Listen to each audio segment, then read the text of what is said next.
靈驗無比嘅舌相。大西瓜，大西哦，你真係識睇啊！好犀利！冇問題，過嚟呢邊啦。唔該你啊，幫我睇下。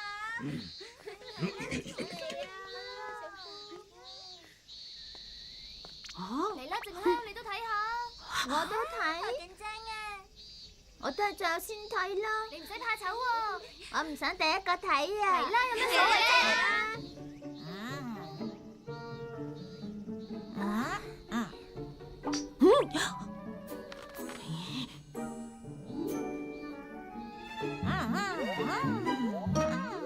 唔錯啊，靚女嘅獎點樣睇都係咁靚。吓，真嘅？啊哈！5年之後你會遇到星塔，而且你仲會成為 super star。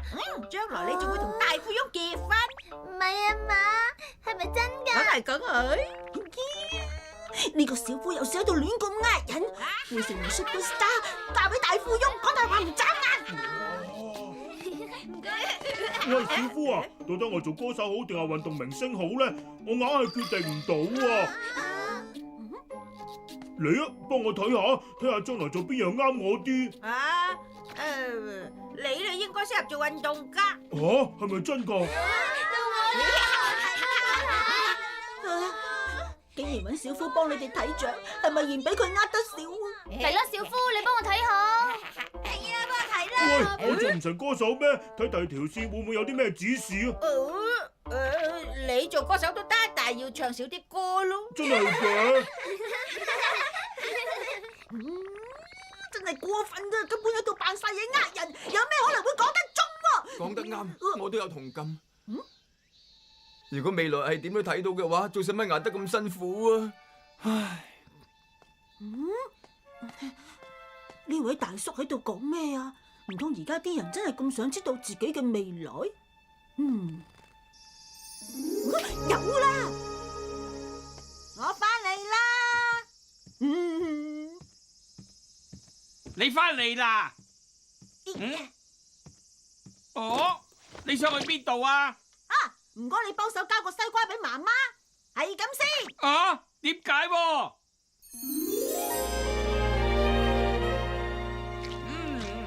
認真好味啊！就呢件啊！唔使諗，肯定又係想加埋啲無謂嘢啦。要同小夫佢開下玩笑。雪上占卜啊！冇錯啊，其實睇面相同掌紋已經係好勾噶啦。而家最靈驗嘅係雪上占卜。係雪上占卜。冇錯，就係咁啊！哎呀，你唔好喺度呃人啦，點可能會靈驗啊？大雄，你既然咁講，咁就幫我占下啦。好啊，咁你一於幫我睇下啦。冇問題。幫定香添埋。梗係得。你講唔中，我一定唔會放過你噶。放心啦，肯定100%靈驗嘅。小夫條脷有火難之相，分分鐘會遇到火同熱有關嘅大災劫啊！哎呀，真係可憐啊！淨係有機會遇上水劫，同水有關。胖虎嘅劫數同女性有關，後果可能會好嚴重添啊！咩話？即係點啊？呢層啊！哎呀，你唔好噏得張噏啊！睇條脷知運程，我自己都識睇咧。小夫，熟咗啦，你聽媽媽買一條金魚俾我啊！你都好啊！小夫，將條脷出嚟啊！哎呀！火劫同水劫，跟住就係喂，胖虎，哇！你搞乜嘢啊？條金魚我啱啱先買㗎。媽媽，其實我今次有苦衷㗎。得罪咗女人。咁啊，條金魚仲喺度啊！你聽我講啊，爸爸，我咁做係想救人嘅啫。我又會咁醒喎，識得用時光機去未來睇過大家。係啦，呢位小朋友，請你咪行住啊！唔該，幫我睇舌相占卜啊！對唔住啊，我想你幫忙，同我睇睇我舌相。睇舌相其實我都係亂講嘅啫。你呃人嘅，頭先我好清楚睇到，你睇過嗰3個人都俾你講中，靈驗程度簡直驚人啊！其實我只係曾經睇過㗎咋，我用卜。總之我幫唔到你啦。幫我忙啦，請指點我迷津，幫我擺脱困境啦。唉，麻煩晒，我住喺前面轉彎嗰度嘅啫。點解你好天都帶遮嘅？啊，用嚟遮陽光啊嘛，咁樣散步嗰陣咧就唔會太熱，所以我成日都會帶住佢噶。啊，我住喺呢度噶啦。嚟啊，請隨便坐啦。我係自我介紹先，我叫袁高國三。啊，我嘅夢想係想做作家。作家。我喺讀書嘅時候已經好中意寫小說，但係冇一套作品可以打響名堂嘅。點解啊？可能我根本就冇呢方面嘅天分啦。所以最近我已經開始冇咁諗，一味執着要做作家，根本係好難搵到食嘅。應該掟起心肝工作，但係我又冇辦法可以放棄文學喎。就算窮到食石頭，都要繼續努力噶。哎呀，唔得啊！我根本就冇天分，我唔可以放棄，有鬥志就一定會成功噶。哎呀，咁捱法不如索性唔好做人咯。我每日都喺度掙扎緊。係啊。唉，到底我做唔做得到作家呢？做唔做到呢？小朋友，後生仔啊！你就當幫我呢個大叔個忙，同我占一占卜啦！我完全明白啊，不過你要等等我啊！你想去邊啊？我好快會嚟噶啦！你咁抗拒幫我占卜嘅？等我睇下先啦！要睇乜嘢啊？吓？你話是上占卜啊？就係咁啦，可唔可以啊？唔得啊！你係絕對唔可以咁樣利用部時光機噶！你就幫下手啦！唔得噶！舉手之勞啫，起碼睇下佢有冇咁嘅機會啊！係咁要睇下啦！哆啦 A 夢啊，嚟啦！好冇啊！好啦，怕咗你啊，出發啦！橋啊，咁先至係噶嘛！睇下5年後嘅情況已經夠晒啦！希望佢5年後係一位作家啦。呢度就係5年後啦。試下問下呢度啲人啦。唔好意思。咩事啊？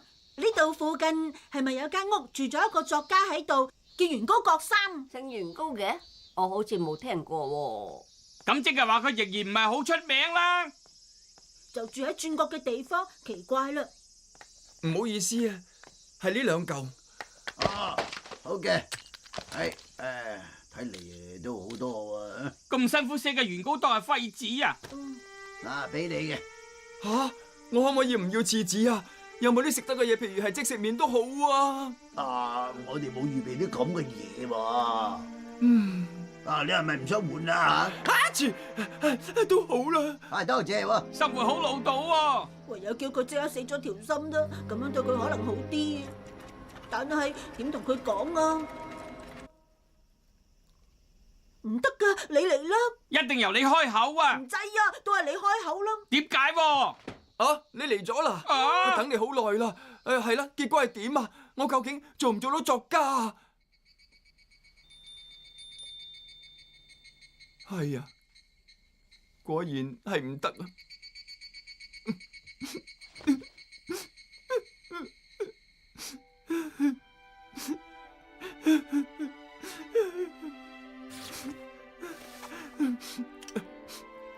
好啦，係咁就揾啲小生意做下，我一定要賺大錢啊！的起心肝，勇往直前，唔一定要靠寫作先揾到食嘅，只要肯做肯捱，冇理由唔掂嘅。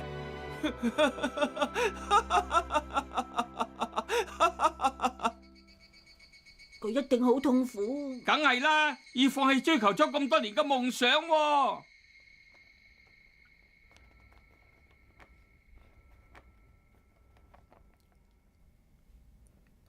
咪住先，既然佢已經放棄做作家，又係喎，照道理佢將來嘅命運應該會有好大嘅改變㗎。佢會發達。佢話一定要賺大錢，將來佢可能會係大富翁啊！再過去睇下係咩情況啦。 5年之後又會點樣呢？問下呢度嘅人啦。唔好意思，係咩事啊？請問附近係咪住咗一戶姓袁高嘅有錢人啊？係豪宅嚟㗎。我完全冇聽過喎。咁就奇啦。啲街坊都話唔知喎。係啊，呢間屋完全冇變，仲係咁殘舊啊！個樣仲破爛過5年前啊！喂，有冇人啊？有冇人啊？喂，你冇諗得咁負面啦！元哥先生，喂，有冇人啊？快啲開門啦！開門啦！開門啦！喂，開門啦！住喺呢度嘅人已經出咗去做嘢啦。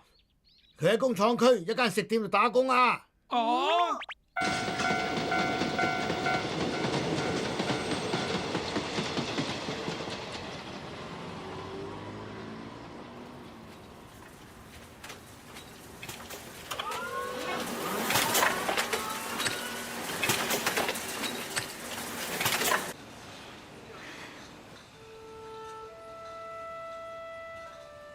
照咁睇，佢真係放棄咗做作家嘞喎！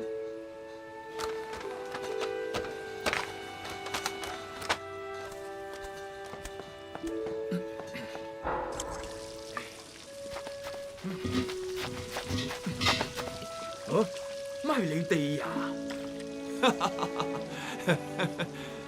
你哋過嚟探我啊？係啦，我洗埋啲嘢，我收工，你哋等我一陣啦。其實而家我從事飲食行業，雖然係辛苦少少，但係肯定揾到2餐。係咧，冇見你哋都有5年，點解你哋好似完全冇長大到咁嘅？冇，其實係啊，因為啊，我哋啊係啊，係咪已經冇寫作啦？其實我仲係一直咁不停咁寫緊小説嘅。雖然占卜到我係唔好適合做寫作，但係點講呢？我覺得除咗文學創作之外，再冇咩代表到我嘅生命，得唔得到人哋嘅讚賞，其實都唔重要啊。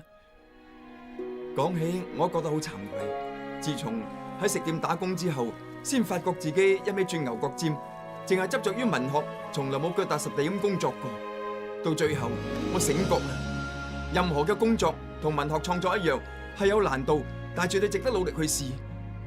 我已經諗通咗，即係話，既然文學創作同打工一樣咁辛苦，做人唔應該執着於某一面，只要肯拼搏嘅話，一樣可以兩者並存。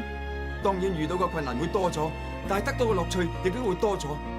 就係咁樣，到咗呢一排，我開始感覺到自己寫啲嘢內容好充實，寫完之後覺得好滿足。就算呢個世界上冇人認同我嘅作品，但係我自己仍然覺得自己係個出色嘅作家嚟。所以而家我覺得好幸福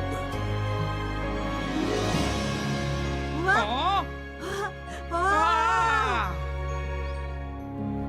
夕陽好靚啊！呢個係我屋企嘅唯一美景嚟嘅。喺呢度，就係呢間。員工先生，員工郭生先生，唔好意思，唔會阻你好多時間嘅咋，想你發表一下感想。請你講幾句啊！員工先生，請你發表一下。我寫嘅小説竟然會得到文學獎！員工先生，有咩感想啊？員工先生，占卜嘅嘢其實係好閒嘅啫。好彩佢一直堅持自己想行嘅路啫。